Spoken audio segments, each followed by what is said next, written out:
अस्सलाम वालेकुम बच्चों, कैसे हैं आप सब। आई थिंक माशाल्लाह सारे बच्चे ठीक ठाक होंगे। चलो चलते हैं, हम अपना टॉपिक स्टार्ट करते हैं। आज का जो हमारा टॉपिक है इसका नाम है half life period. Let's we start now. Half life period, ये है बच्चों आज हमारा टॉपिक। आई होप कि इंशाल्लाह मैं अपनी ट्राई टू बेस्ट करूँगा कि आपको आज ये टॉपिक क्लियर हो जाएगा। जो मर्ज़ी टाइम पीरियड हो, चाहे 1 मिनट का हो, सेकंड का हो, 1 घंटे का हो, 1 साल का हो, मिलियन ईयर्स का हो या फिर बिलियन ईयर्स का हो, I will try my best कि आज मैं आपको ये वाला टॉपिक क्लियरिफाई कर सकूँगा इंशाल्लाह। अगर आप देखते रहेंगे आज ये वाली वीडियो तो आपका ये टॉपिक क्लियर हो जाएगा। ओके, सबसे पहले हम डेफिनेशन करते हैं हाफ लाइफ पीरियड होती क्या है। वो कहते हैं जो आपके रिएक्टेंट्स होते हैं, रिएक्टेंट्स की जो आधी मिकदार कितना टाइम ले रही है प्रोडक्ट्स में जाने के लिए। ओके भाई, कहती हैं द टाइम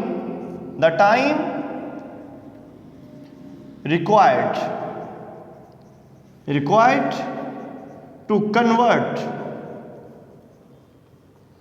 half amount यानी आधी मिकदार, half concentration, half amount, half value of reactant. कहते हैं हाफ वैल्यू है, वैल्यू बच्चों लिख लो आप, अमाउंट लिख लो, कंसंट्रेशन लिख लो, जो आपका दिल करता है लिख लो।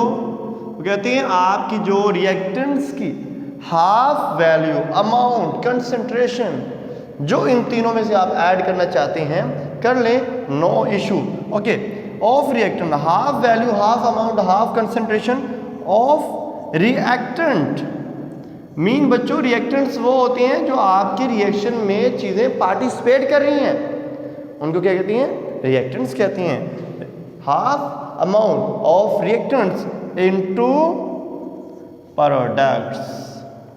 ठीक है, ये है बच्चों आपकी डेफिनेशन।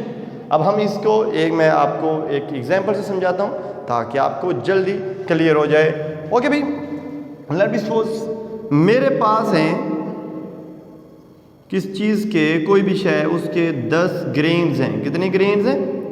कोई 10 ग्रेन्स हैं, दाने हैं। ठीक है, इनका मैंने रिएक्शन स्टार्ट करवाया। ठीक है, ये आपके रिएक्टेंट्स हैं। क्या हैं? रिएक्टेंट्स हैं। तो इन्होंने कितना टाइम लिया, इसकी आधी मिकदार ने कितना टाइम लिया प्रोडक्ट्स में जाने के लिए। अब ध्यान से, ये 10 है, 10 का क्या होगा हाफ, 5। ये जो 5 आपके ग्रेन्स हैं, इन्होंने रिएक्टेंट्स में प्रोडक्ट में जाने के लिए जितना टाइम लिया उसको कहते हैं हाफ लाइफ पीरियड। ओके, थोड़ा सा समझाया। ओके, एक और एग्जांपल लेते हैं। लेट मी सपोज मेरे पास है किसी शय की कंसंट्रेशन है, एसिटिक एसिड है, सल्फ्यूरिक एसिड या और कोई चीज़ है। ठीक है, उसकी मेरे पास कंसंट्रेशन है, लेट मी सपोज मेरे पास 2 मोल है। कितनी है? 2 मोल है। ठीक है, और इसके जब रिएक्शन स्टार्ट करवाएंगे, रिएक्शन हमारा स्टार्ट होगा डिकम्पोजिशन। ये याद रखना, इसमें जो हाफ लाइफ में जो रिएक्शन होती हैं वो डिकम्पोजिशन वाले रिएक्शन होते हैं। ठीक है, और ये क्योंकि इसमें चीज़ों ने टूटना होता है। ठीक है, तो लिहाजा ये डिकम्पोजिशन वाले रिएक्शन होते हैं। तो इसके जो 1 मोल हो जाए, क्या होगा, 2 का हाफ क्या होता है, 1 मोल होता है। ठीक है, अब इसने कितना 2 मोल से रिएक्टेंट से प्रोडक्ट में, यानी रिएक्टेंट्स की आधी मिकदार प्रोडक्ट में गई। ये रिएक्टेंट्स हैं तो ये क्या है, प्रोडक्ट्स हैं। रिएक्टेंट्स की आधी मिकदार प्रोडक्ट्स में गई, चली गई, तो उसने कितना टाइम रिक्वायर्ड उसको हुआ, कितने टाइम में वो गया, इसको कहते हैं हाफ लाइफ। ओके भाई, अब एक इसकी एग्जांपल हम लेते हैं जो हमारी बुक्स के अंदर है। ठीक है, तो डेफिनेशन क्लियर होगी बच्चों? आई थिंक माशाल्लाह होगी। ओके भाई, लेट मी सपोज डिकम्पोजिशन, एक हमारे पास रिएक्शन है, ये नाइट्रोजन पेंटाऑक्साइड है। ठीक है, नाइट्रोजन पेंटाऑक्साइड है। वो कहते हैं इसकी जो इनिशियल कंसंट्रेशन है, लेट मी सपोज इसकी जो इनिशियल कंसंट्रेशन है वो है हमारे पास 0.10 मोल है। कितनी है? 0.10 आपके पास, हमारे पास ये मोल है। ठीक है, हम क्या करते हैं, जो कंसंट्रेशन होती है, इनिशियल कंसंट्रेशन को बच्चों रिप्रेजेंट करते हैं, इनिशियल कंसंट्रेशन को ए से रिप्रेजेंट करते हैं। ठीक है। और जो आपका हाफ लाइफ पीरियड होता है उसको T1/2 से रिप्रेजेंट करते हैं, वो हम आगे मेंशन करते हैं। वो कहते हैं इसका ये जो आपका नाइट्रोजन पेंटाऑक्साइड है ये डिकम्पोज होके इसमें गया, मीन इसके लेट सपोज जब ये डिकम्पोज होगा तो कितना इसने टाइम लिया। वो कहते हैं आपकी बुक पे है, वो कह रहे हैं 24 मिनट ले रहा है। कितने ले रहा है इसको डिकम्पोज, इसकी आधी जो कंसंट्रेशन है वो रिएक्टेंट से प्रोडक्ट में जा रही है, वो बता रहे हैं हाफ जो कंसंट्रेशन आपकी प्रोडक्ट में जा रही है वो इतना टाइम टेकिंग कर रहा है, इतना टाइम उसको चाहिए, रिक्वायर्ड है। ठीक है, अब ध्यान से मैं स्टार्ट करता हूँ। नाइट्रोजन पेंटाऑक्साइड की जो कंसंट्रेशन वो कितनी है 0.10 मोल ऑफ नाइट्रोजन पेंटाऑक्साइड। ठीक है, जब ये डिकम्पोज होगा मीन टूटेगा, मीन 0.10 मोल की जो कंसंट्रेशन हाफ कितनी होगी 0.05, क्या होगा 0.05 होगा। ठीक है, तो बच्चों ये आपके पास 0.05 है तो हमारे पास इतनी होगी।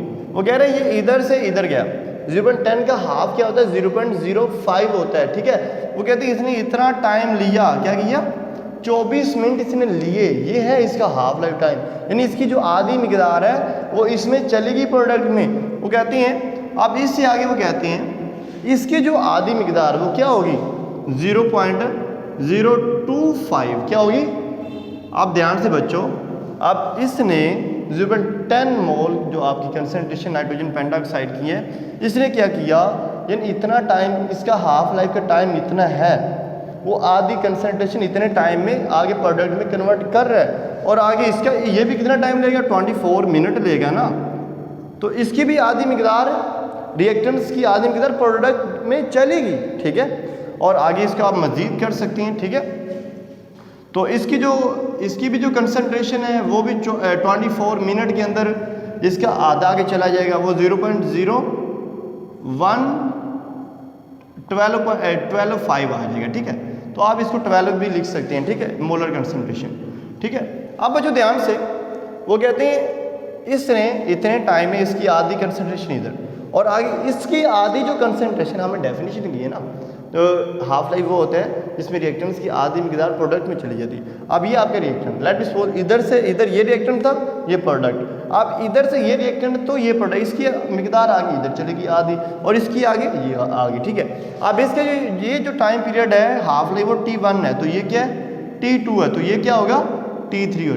3 टाइम पीरियड आ गया ना, पहला T1 है, दूसरा T2 है और तीसरा T3 है। आप इसको अगर कलेक्टिवली भी लिखें, इधर से इधर तक जाने के लिए 24 मिनट, या इधर से इधर तक जाने के लिए 24 ये टोटल कितने हो जाएंगे 48 मिनट हो जाएंगे। कितने हो जाएंगे, जब इधर से पहले इधर से इधर 24, इधर से इधर 48, इधर से जब इधर आएगा तो कितने, उसके अंदर 24 और ऐड कर दें तो टोटल कितना हो जाएगा 72 मिनट हो जाएंगे। क्या हो जाएंगे, तो ये आप कलेक्टिवली भी लिख सकते हैं, इनको सेपरेट भी ऐसे आप मेंशन कर सकते हैं। ठीक है, अब हम स्टार्ट करते हैं। वो कहते हैं जो आपके पास हाफ लाइफ है, मैं पहले की बात करता हूँ, हाफ लाइफ ऑफ, ठीक है, इसकी बात करते हैं। ठीक है, तो इसमें ये फर्स्ट है, ये आपका इन्वर्सली प्रोपोर्शन होता है 1/, इनिशियल कंसंट्रेशन। क्या होता है इनिशियल कंसंट्रेशन। अब बच्चों ध्यान से याद रखना, ये 1 है, इसमें से आपने कम लिखना है। क्या करना है, एक में से कम लिखेंगे तो 0 आ जाएगा ना, 0 आएगा ना। तो बच्चों मैं क्या करता हूँ आगे, ये जो टाइम पीरियड है 1/2 एज इट आएगा। ठीक है, ये 1 है। अब आपको पता है किसी भी शय की जो पावर 0 होती है वो किसके बराबर होती है 1 के बराबर होती है। जब प्रपोर्शन ख़त्म करती हैं तो बच्चों हमारे पास इन्वर्सली है, तो k A0 किसके बराबर होता है 1 के बराबर होता है। ठीक है, तो ये 1/k आ जाएगा। लेकिन इसकी जो वैल्यू हमारे पास जो बुक पे हैं वो वैल्यू हमारे पास बच्चों इसकी ये है 0.693, ये है वैल्यू। ये आपने बच्चों वैल्यू इसकी याद रखनी है, ये है आपके लिए फर्स्ट ऑर्डर के लिए ये वाली वैल्यू। ठीक है, अब सेकंड ऑर्डर की बात करते हैं। हाफ लाइफ 1/t किसको रिप्रेजेंट करता है 1/t, T1/2 रिप्रेजेंट करता है आपकी जो हाफ लाइफ होती है, और जो A है ये इनिशियल कंसंट्रेशन को रिप्रेजेंट कर रहा है। किसकी इनिशियल कंसंट्रेशन होगी, जो आपके रिएक्टेंट्स होते हैं जिन्होंने आगे प्रोडक्ट में कन्वर्ट होना होता है। आगे ये भी क्या इन्वर्सली प्रोपोर्शन है, ये भी क्या हो गया, ये इधर 1 है तो इधर 2 होगा, तो A की पावर इसके मुकाबले में एक काम लिखते हैं तो 1 आएगा। जब बच्चों इस प्रोपोर्शन को ख़त्म करते हैं तो हमारे पास हाफ लाइफ, तो ये 2 एज इट आ जाएगा, प्रपोर्शन है तो 1/KA आ जाएगा। क्या हो जाएगा? इसकी वैल्यू यही होती है, ठीक है। हम जब थर्ड की बात करते हैं तो हमारे पास 1/2, ये थर्ड की बात करते हैं, ये इन्वर्सली प्रोपोर्शन 1 क्या होता है? इनिशियल कंसंट्रेशन में से एक कम लिखना आपने, ये 3 है तो ये क्या हो जाएगा? 2 हो जाएगा, ठीक है। तो नेक्स्ट बच्चों इसका जो स्टेप होगा, जब प्रोपोर्शन को हम बच्चों कम करते हैं, ख़त्म करते हैं, तो हमारे पास कांस्टेंट आता है 1 तो लेकिन इसकी जो वैल्यू आ गई वो 1.5 आ रही है, ठीक है। और 1/KA² आ जाएगा, ठीक है। जब प्रोपोर्शन को ख़त्म किया तो कांस्टेंट आ जाता है और A² एज इट आ गया, ठीक है। और इसकी वैल्यू आपके फर्स्ट ऑर्डर की वैल्यू ये बच्चों आपने याद रखनी है, सेकंड ऑर्डर की ये होती है और थर्ड की ये होती है। आगे हम बात करते हैं जो आपके पास होती है nth आपका जो ऑर्डर होता है उसकी बात करते हैं। आप देखिए इधर से, जो हम इधर से ऐसे चलते जाते हैं वो कहते हैं फॉर nth ऑर्डर। मैं इधर लिख देता हूँ फॉर nth ऑर्डर, ठीक है। तो क्या होगा, आपने लिखना यही है, टाइम हाफ लाइफ का जो टाइम है उसको एज इट लिखा। n की बात करनी, इधर 3 है तो हमने आगे n की बात करें तो n हो जाएगा ना। तो इन्वर्सली प्रोपोर्शन टू द कि आपके पास आएगा a की पावर मीन n में से एक कम लिखते हैं। मीन इधर जितना भी उसमें से हमने क्या करना है, एक कम, a की कंसंट्रेशन लिखनी है, तो n-1 होगा। क्या होगा? तो आगे हम इसका जो नेक्स्ट स्टेप है वो इसको ऐसे हम करते हैं, तो टाइम 1/2, तो ये n आ गया। जब प्रोपोर्शन ख़त्म करते हैं तो 1/KAn-1 आ जाएगा, ठीक है।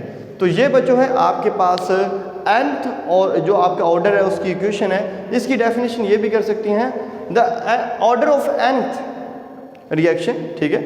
तो या फिर आप लिख सकते हैं half life of nth order of a reaction is inversely proportion to the initial concentration raise to the power less than initial concentration. Mean जो लेस देन nth जो आपका ऑर्डर है उसमें से आपने क्या करना है, इसको कम करना है।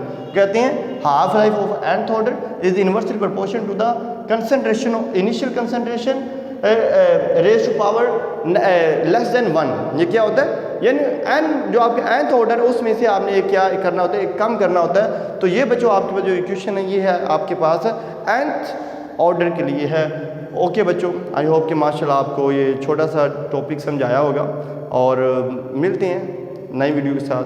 तब तक अल्लाह हाफिज़, गुड बाय।